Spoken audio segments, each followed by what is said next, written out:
C'est-à-dire que lorsque Mozart reçoit la commande de cet opéra de l'empereur, il est pratiquement réduit à la mendicité.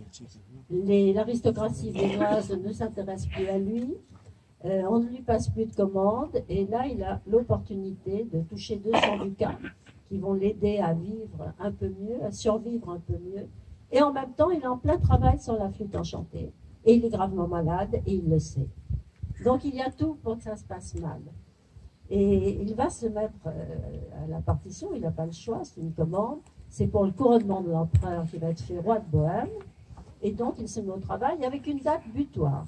Et il apprend en plus qu'on avait essayé d'avoir d'autres compositeurs qui n'étaient pas libres. Donc c'est vraiment l'humiliation suprême.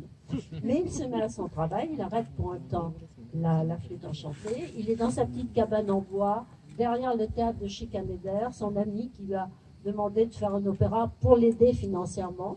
Et il s'arrête et 16 jours après, c'est-à-dire à la date qu'on lui a fixée, l'opéra est prêt. Il va le faire représenter.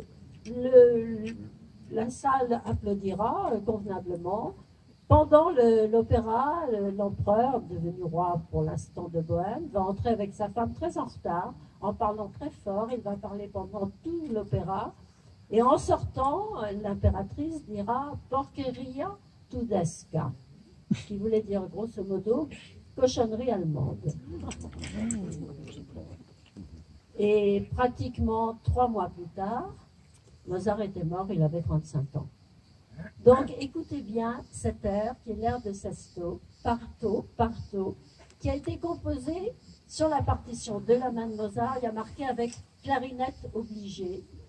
La clarinette, c'est Pierre Génisson, qui est un merveilleux clarinettiste, qui est très jeune, qui est en train de faire une carrière internationale, et qui, vous allez le découvrir aussi dans Gershwin, et qui a infiniment de talent.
Avec Sidney Bechet.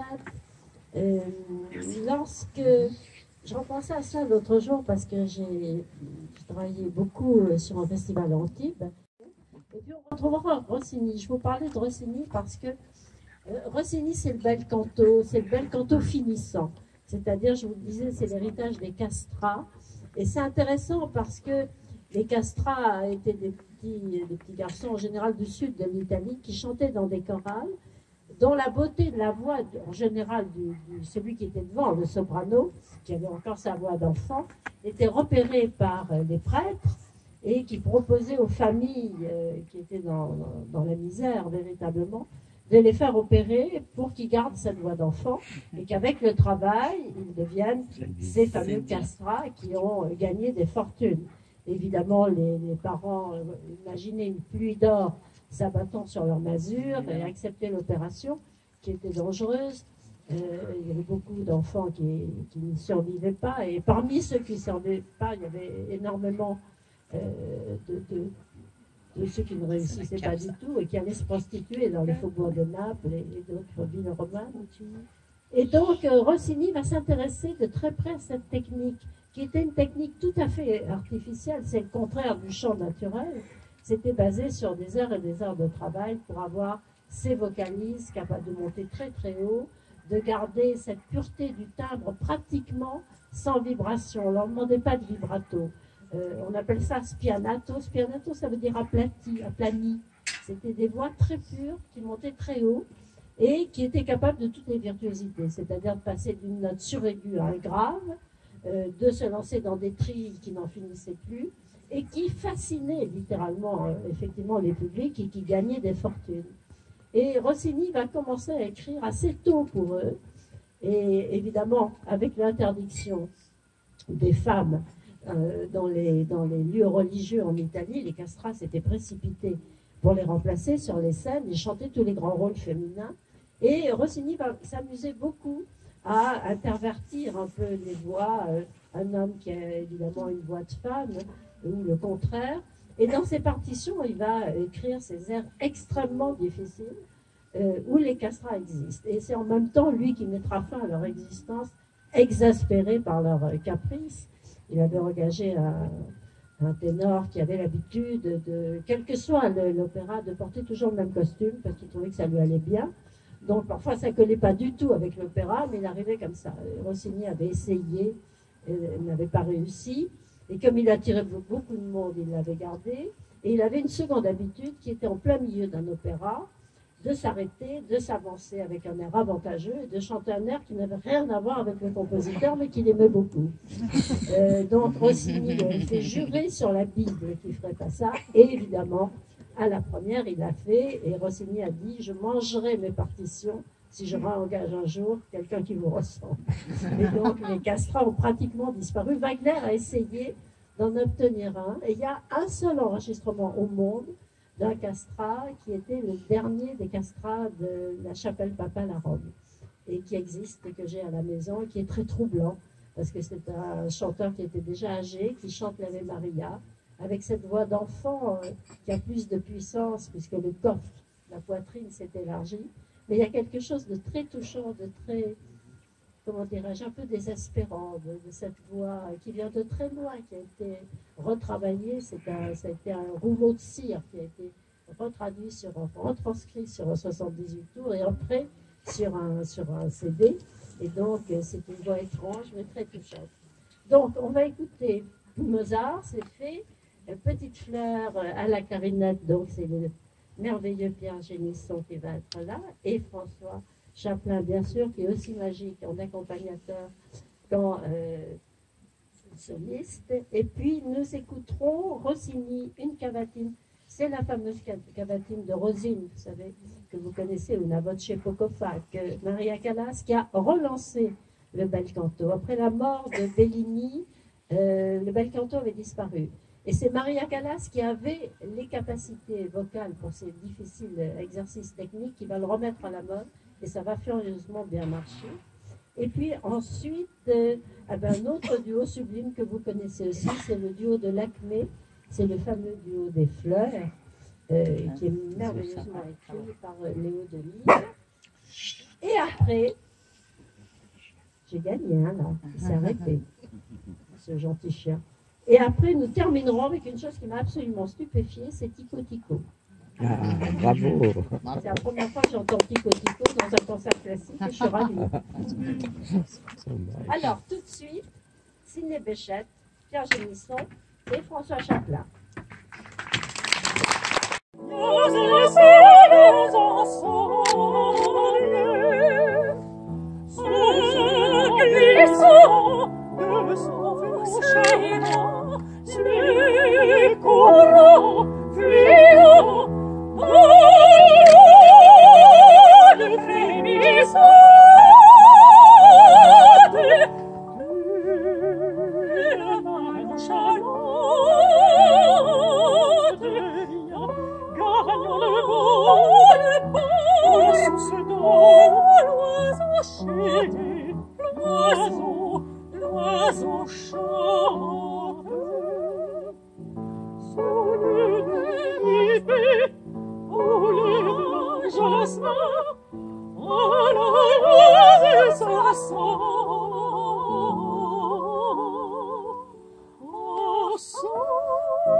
Bravo!